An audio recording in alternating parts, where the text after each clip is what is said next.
président des groupes parlementaires du UFCC, représentant 70% des députés nationaux, réunis le lundi 3 et mardi 4 août 2020 pour examiner certaines questions d'actualité d'intérêt national en cette période d'entame de nos vacances parlementaires, déclarons ce qui suit.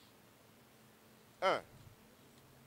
Condamnons avec la plus grande fermeté les crimes crapuleux perpétrés récemment à Kipupu, dans le territoire de Mwenga, et à Sange, dans le territoire d'Uvira, dans la province du Sud Kivu, à Djougou et à Irumu, dans la province de l'Ituri, faisant plusieurs pertes en vies humaines. Témoignons toute notre compassion et transmettons nos sincères condoléances aux familles éprouvées. Nous demandons avec insistance au gouvernement de la République de diligenter des enquêtes en vue d'établir les responsabilités et de subvenir aux besoins de la population en détresse. 2. Dénonçons et condamnons la démarche malicieuse orchestrée par certains acteurs politiques et de la société civile sous l'influence de certaines officines extérieures que nous connaissons, tendant à déstabiliser la République sous couvert de l'organisation d'un prétendu dialogue national autour de la matière électorale qui relève pourtant de la compétence des institutions légalement établies. 3. Demeurons ouverts pour statuer positivement sur ces questions électorales à la session ordinaire prochaine, comme l'a si bien signifié la conférence des présidents des partis et regroupements du Front commun pour le Congo dans son communiqué du 29 juillet 2020. 4.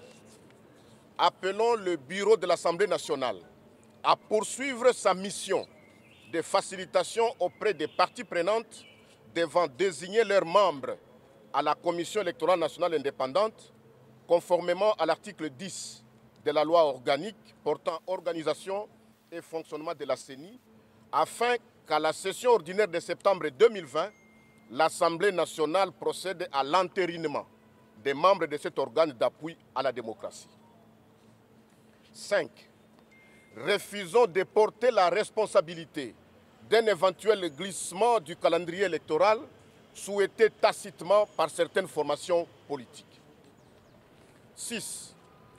Tout en réitérant notre soutien à la coalition FCC-CACH, les présidents des groupes parlementaires du UFCC demandent au président de la République, chef de l'État et garant du bon fonctionnement des institutions, son Excellence M. Félix Antoine Tshisekedi Tshilombo, et au président de la République honoraire, autorité morale du UFCC, son Excellence Joseph Kabila Kabange, à conjuguer inlassablement leurs efforts pour la sauvegarde de la paix, de la cohésion nationale et le bien-être de la population congolaise dans le respect de la Constitution et des lois de la République.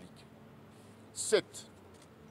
Félicitons la grande mobilisation et l'organisation des marches pacifiques sur toute l'étendue du territoire national des militants et sympathisants des partis politiques et associations membres du Front commun pour le Congo qui ont démontré clairement leur attachement aux institutions légalement établies, au respect de la Constitution et ont dénoncé la dérive dictatoriale des tristes mémoires. 8. Invitons nos populations à demeurer vigilantes face à la pandémie Covid-19 en respectant les mesures barrières édictées par le président de la République et l'Organisation mondiale de la santé. Encourageons enfin le gouvernement de la République à travailler d'arrache-pied pour atténuer les conséquences socio-économiques de cette pandémie sur nos populations.